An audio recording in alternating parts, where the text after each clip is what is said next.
Akhirnya senang banget nih Nirmala, Pelangi dan juga Mimi bisa menyelamatkan anak-anak yang ternyata sedang disekap oleh para preman. Dan mereka ini disekap gara-gara setoran mereka itu berkurang semenjak mereka ikut belajar bersama Ica dan juga Kak Didit. Untung aja sih ada Bella, jadi Pelangi, Nirmala dan teman-temannya bisa mengalahkan kedua penjahat tersebut.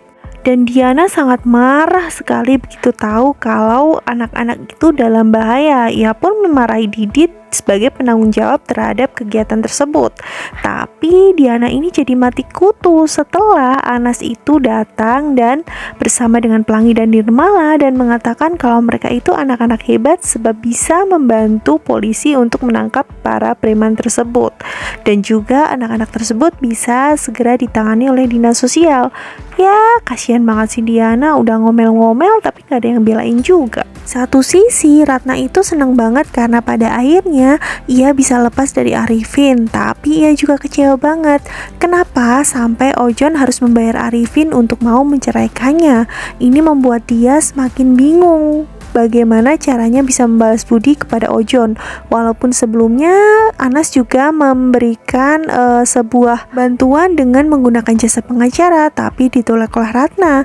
Dan sekarang ia justru terjebak oleh kebaikan hati Ojon. Mak Sukma pun semakin tidak menyangka ternyata Ojon memiliki perasaan sedalam itu. Justru malah Tasya makin marah karena merasa Pelangi dan ibunya itu sudah merebut ayahnya dari dirinya sendiri. Ia pun lalu mengatakan kepada Pelangi kalau harusnya Pelangi itu bersyukur ia punya ayah walaupun bukan punya ayah kandung dan sudah bercerai dengan ibunya, tapi Tasya hanya punya ayahnya seorang. Hal ini membuat si Pelangi ini kaget dan juga bertanya langsung kepada Ratna. Dan akhirnya kebenaran pun terungkap kalau ternyata Arifin memang bukan ayah kandungnya Pelangi. Ya, jadi paling enggak di sini Pelangi jadi tahu ya kenapa selama ini Arifin itu jahat dan ingin menjualnya. Karena memang sebenarnya Arifin ini bukan ayah kandungnya dan tidak pernah sayang kepada Pelangi sama sekali. Kita berhenti dulu ya dari tangis-tangisannya Pelangi karena Diana pun sedang menangis nih. Dia lagi mencari cara bagaimana untuk mengembalikan uang dari orang-orang yang sudah ditipunya tersebut. Sebenarnya ia minta tolong kepada Alia, tapi sayangnya WA-nya Diana ini dibuka oleh Arifin. Jadi Arifinlah yang datang dan membantu Diana dengan syarat Diana mau membuat kedua anaknya itu bungkam bahwa ia adalah ayahnya Pelangi.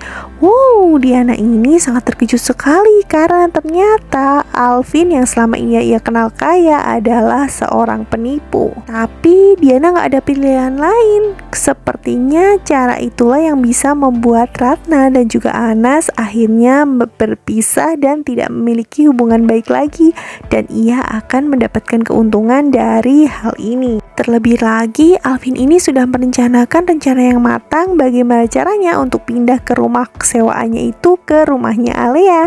Jadi ia minta kepada Bare untuk pura-pura menipunya dan menyita seluruh aset yang ia punya. Alhasil si Alia ini pingsan dan saat yang tepat buat Arifin pindah ke rumahnya Alia alias rumahnya Anas. Nah, di episode terakhir hari ini tentunya kita akan melihat kalau pada akhirnya si penyamaran Arifin ini akan terbongkar karena di episode kemarin sudah dijelaskan bahwa Pelangi akan menginap di rumahnya Anas. Wah, ini bakal seru banget. Bener-bener episode terakhir ini bakal bener-bener seru. Mimin sih cuman pengen lihat ya bagaimanakah pada akhirnya Diana akan diusir keluar dari rumahnya Anas, dan bagaimana juga akhirnya apakah Ratna tetap tidak akan memilih Anas ataupun Ojon ataupun memilih salah satu di antara mereka berdua. Jadi jangan sampai lewatkan episode terakhir dari Pelangi untuk Nirmala ya. Kita ketemu lagi di video-video selanjutnya. Bye-bye.